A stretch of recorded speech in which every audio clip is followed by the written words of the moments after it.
You sure you should read? It's not kind of like a personal thing to read in front of. Whatever. Okay, everyone. Time to assemble for poems. It was a writer's choice week for themes this time, so I'm excited to see what you all wrote about. Who wants to go first? I'll go. Alright, Silker. Ants are such idiots! Did you see that one? The ant-lion pit has gotta be so obvious even to an ant. It's gotta look huge and ominous, but they're totally oblivious. Wander right in. Get eaten up. What an idiot. What a sucker. Anyway, I'm gonna head out. Good thing I can't fall in any pits. Oh, there's a classic Natsuki twist. Well, maybe not a twist so much as ironic self-reflection. Yeah, that. Someone who thinks they're better than ants pretty clearly isn't. But what I want to know is the person who's pulling themselves just a stand-in random person who Natsuki is making fun of? Or is it actually Natsuki? I don't really think I meant either one. I mean, I'm as dumb as any other person, so it could be me. But mostly it was just supposed to be generic. Oh, okay. I just want to mention how much Natsuki has a super distinctive voice of all of us. Like, I've gotten to the point where I could probably pick out whose poem is who on any given day. But it's always been super easy to pick out a Natsuki poem. Using words like gotta and sucker, calling ants idiots. It just makes the poem feel so lifelike. Like you're just talking with a friend, and before you know it, you've read a poem. Thanks for the compliments, I hope. Oh, definitely. It gives the poems this strong sense of being connected to the real world. Yes, it's a nice bit of informality that disarms the reader. Instead of confronting something really weighty, they experience what is almost normal, colloquial speech. Like just talking with a friend, as MC said. It makes it more accessible. And since Natsuki usually wants to make pithy points about human beings, that's a great style for her. It does sacrifice some things. Natsuki's poems would have trouble describing something complicated or abstract. But when it comes to making these sharp points, it's really ideal. So, just because I want to improve and not because I'm pissed or anything. But what do you mean by something complicated or abstract? Well, your points are made socially a lot of the time, I guess is what I mean. Like, here the reader is understanding your irony through the perspective of this human being who thinks they're so much better. You have to relate to them to get to the point. Or at least be able to understand what they're thinking. And then, because you have an outsider's perspective, you can see how foolish they are to think they're immune from the same short-sightedness. But if you wanted to directly describe something like foolishness, or love, or a feeling of vulnerability, you'd have trouble. The main tool in your toolkit are social analogies. Remember, Amy likes spiders. It's the same thing with a lot of your poems. Not that there's anything wrong with that. It's a really effective device to get across an idea. Just that if you ever wanted to come at the issue directly, that style wouldn't serve you well. Yeah, I guess that makes sense. But I think that what I do describes the stuff the way I want to describe it pretty well already. It does. Your poetry is very effective. But there's where you could try something different if you ever wanted to. Fair enough. Who's next? Me! The sun rolled off. Sometimes Renpai just has his stinking scroll bar for no freaking reason. Sometimes I'm just walking around when the sun rolls off and can't be found. The birds stop singing, flowers die. It's just me in the pitch black sky. But now I just grumble and I go find that mean old sun that has been so unkind. It's almost like I'm taking a trip to a circuit breaker to give it a flip. Because it's kind of a pain to hold up the sun. Without it, I don't really get a lot done. A poem about your depression, no doubt. But it does seem to be about your improvement also. That's exciting. Well, it would be, but I think this poem makes it out to be easier than it is for her. Having to get out of a depressive episode is a lot more work than this, right? Yeah, or at least it seems like it. I obviously wouldn't know like Sayori does, but I know it takes her a lot of effort. Yeah, it does. But I kind of wrote this poem as a reminder that I just wanted to feel like a normal chore. Just something I have to do once in a while, like washing the dishes. Because then maybe it won't feel so big and awful. I would like to turn to the poem itself. It is well written as always, but I find one passage in particular very artful. The part where she says "but now," without any previous allusion to the way things used to be. It is a lovely and subtle way to imply that things used to be worse without saying it explicitly. I just wanted to say I appreciate that. Thanks! And since we were talking about characteristic tones, somehow Sayori poems always make me feel warm and fuzzy inside. even when they're supposed to be about something heavy or serious. I just always get a pleasant feeling from the way they bounce, I guess. Yeah, I understand what you mean. Something about her poems just feels happy. Even when the poem's not happy at all. When the poem's very tragic or sad, it creates a dissonant effect, which tends to amplify the sadness. And when the poem is actually happy, it doubles the effect. So it ends up working either way. So long as my poems are all about the happy or sad stuff anyway. Yes, but that's usually your topic, so it works out. Yeah, maybe I should think about branching out more. Entirely your call. You know I think a lot of your poetry just the way You know, I think a lot of your poetry just the way it is. I think she meant like. I would like to go next if possible. The only light. Stumble ahead through lonely darkness. Your footfalls echo farther than you can tell. It is the first sound heard here in the centuries. There is no one, there is nothing. Inside you the sound only of those footfalls, and your own heartbeat. Ahead, a pinpoint, a light so slight, it does not seem to get closer, but you must walk towards it. It is all that is left, the last light, the only light. Ominous. Yeah, welcome to Yuri Poetry. This poem just produces this feeling in me, this kind of spooky feeling. Like the narrator seems to be happy or at least okay with what's occurring. But to me it just feels like something is very wrong. Things are not what we expect. And yeah, just kind of spooky. Yeah, that's definitely Yuri Poetry. Something you don't really get, but which gives you the creeps somehow. So she must be doing something right. And right now, hearing us not get it, but we'd be spooked by it. You're probably thinking to yourself, yes, I did a great job with this one, aren't you, Yuri? Basically, yes. It's definitely very atmospheric and creepy. It gives such a personal feeling. Yuri's always the best at conveying a thought or image, even when you don't understand the idea behind it. This one seems so familiar somehow. I think it's great. I really like it when Yuri sneaks a single small rhyme in somewhere. Like in this one when she says a light so slight. You barely notice it, maybe. Well, it's hardly the most original rhyme in the world. Yeah, but it's not like the rhyme itself. That's the way you just slip it in there. In a poem that mostly doesn't rhyme. And it's even within a line rather than from a line to a line. I still find myself wanting to know what it all means, though. Like, yeah, it's always amazing how vivid the feeling and the imagery is. I just wish I knew where the feeling was coming from. Sometimes, Yuri, you tell us to think about experiences we've had that resonate with the feelings, but I don't think I've ever had an experience that felt like this poem does.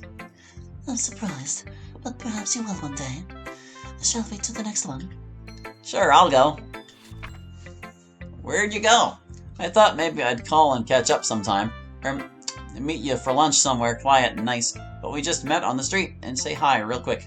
How you doing? I'm fine. What have you been up to? Not much. Cool, take it easy. Yeah, you too. It feels like we never lost each other, just that we kind of faded out. What's this one about, MC? It sounds like you missed someone. It's not about any single person in particular. It's just about the feeling of drifting away from someone slowly, and knowing it's happening while it happens. Kind of a bummer. Well, I thought your poems were getting way too happy, so I decided I needed to bring the mood back down. Just kidding. I don't know, it's just an interesting feeling to me. It sounds a bit like the narrator isn't ready to let go. They were hoping to catch up more meaningfully, but instead got a more trivial casual interaction. And it sounds like that is what makes them feel like they're drifting apart. But also it feels like the relationship is going to fade out no matter what.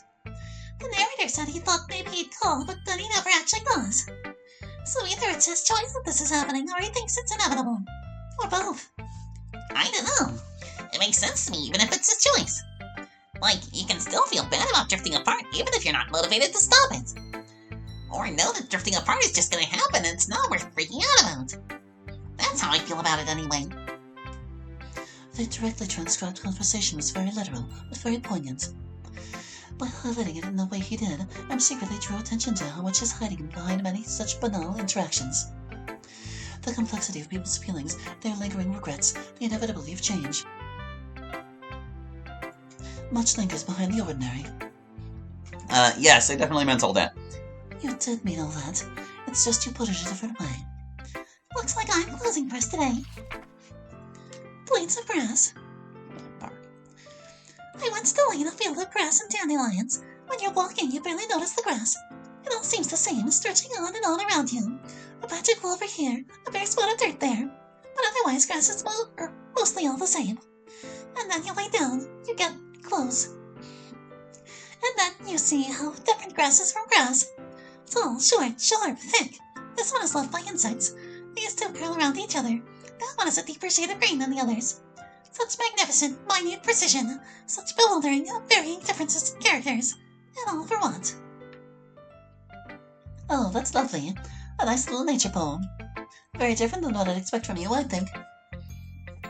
Not that your usual poems have anything wrong with them, but usually I thought you wrote about metaphysical stuff, so to speak. A lot of the time, yes. But I don't know. I get tired of harping on the same theme all the time. I thought I should mix it up a bit.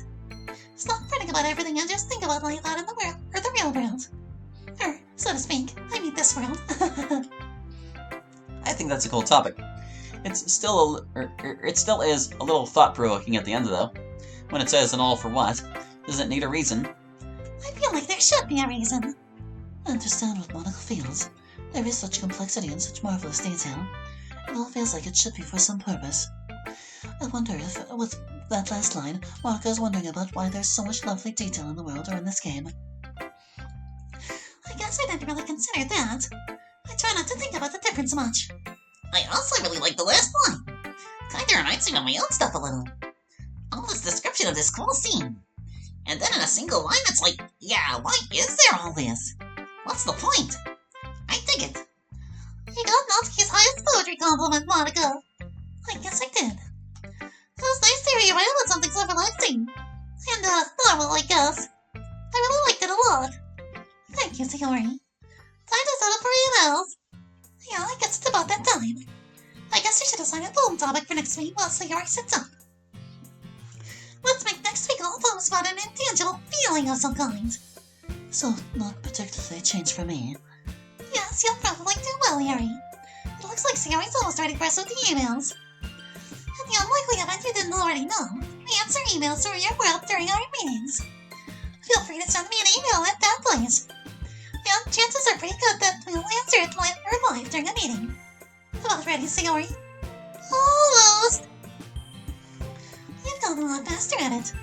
Well, I've had a lot of practice. Okay, all set. Well, without further ado, let's see the first one. Okay. Hey, our fabulous Dokies. I hope y'all had a nice break from us, Uwu. Believe it or not, I have some questions. MC. Hey there, MC. How are you today? Done anything wholesome with Sayori behind the scenes? Sayori. And how are you today, Sayori? If you were taken to jail with no context, what would your friends and family assume you had done? Yuri. Hey, Yuri, what's the most interesting thing you've read or seen this week? Monica. What is the most ridiculous argument you have ever had with someone? Mosky. If you were given a 1-minute ad slot during the Super Bowl that you couldn't sell, what would you fill it with? Misita. I'm excited we get to talk to you now. How are you? Have you gotten used to, have you gotten used to the fact you're in a simulation now? If not, that's okay, we all love you. And everyone, you're trapped in a house, and the only escape is to solve a bunch of puzzles. You are working as a team with the person to your left. How screwed are you? Anyways, hope you all have a nice rest of your day. Bye! This one's broken up. MC is up first. Things are going well, man. Thanks for asking. Having a pretty fun day today. Yeah, Sayori and I are pretty wholesome, I like to think. The other day we made popcorn together, like in a pot instead of a microwave. But we didn't burn the house down. And we didn't burn the house down, true. They want to hear from you next month. I'm also good. If I went to jail, everyone would probably assume I had stolen food. I think we'd all probably think it was a big misunderstanding. Yeah, there's no way you'd do something bad on purpose. You guys are so sweet. Yuri. Just a moment, reading. This week, I saw a video of my bagging up peanuts squid a few days ago. They live in the deep, deep ocean. No human would ever see them directly because they live too deep down, so only submarines can get to them. But they look bizarre and alien, like something from another planet. They are fascinating. I recommend looking at it if weird sea creatures don't frighten you. The most ridiculous argument I've ever had with someone. Well, a Arguments about whether or not to be rebuilt reality are inherently ridiculous. But that's probably not what you mean. If you mean something that didn't really need to be argued about, I once got into a long internet argument about the right way to wash rice. I've always washed rice by just filling the pot with water, jumbling the rice around, and then draining it. But the other person insisted that doesn't get the rice clean, and you need to just constantly rinse it in a silver strainer. But that just seems incredibly wasteful of water, as I pointed out. Anyway, we went back and forth for nearly a day. Kind of a typical dumb internet argument, I suppose. Hope that states your curiosity. Oh, I like this question they have for me. So, if I had a high-look ad, I would probably try to create a baking business off of it. I'd be like, look, I'm an 18-year-old Japanese baker and I somehow managed to get a premium ad. Buy my products. At least some people would put in orders, right? Everyone would talk about the young spirited entrepreneur who got a big ad. And then maybe I could bake for a living if enough people heard about me. That would be fun. Miss Ida. People do tend to ask me this. Yes, I'm coping just fine, thank you. I'm doing alright, or at least as alright as I was before all of this. I've been very lucky. The club has helped me through it. So I don't think I've had as difficult a time adjusting as they did. Thank you for your love. It's very strange to me that a bunch of strangers in an alternate reality all love us just because. But I do appreciate it.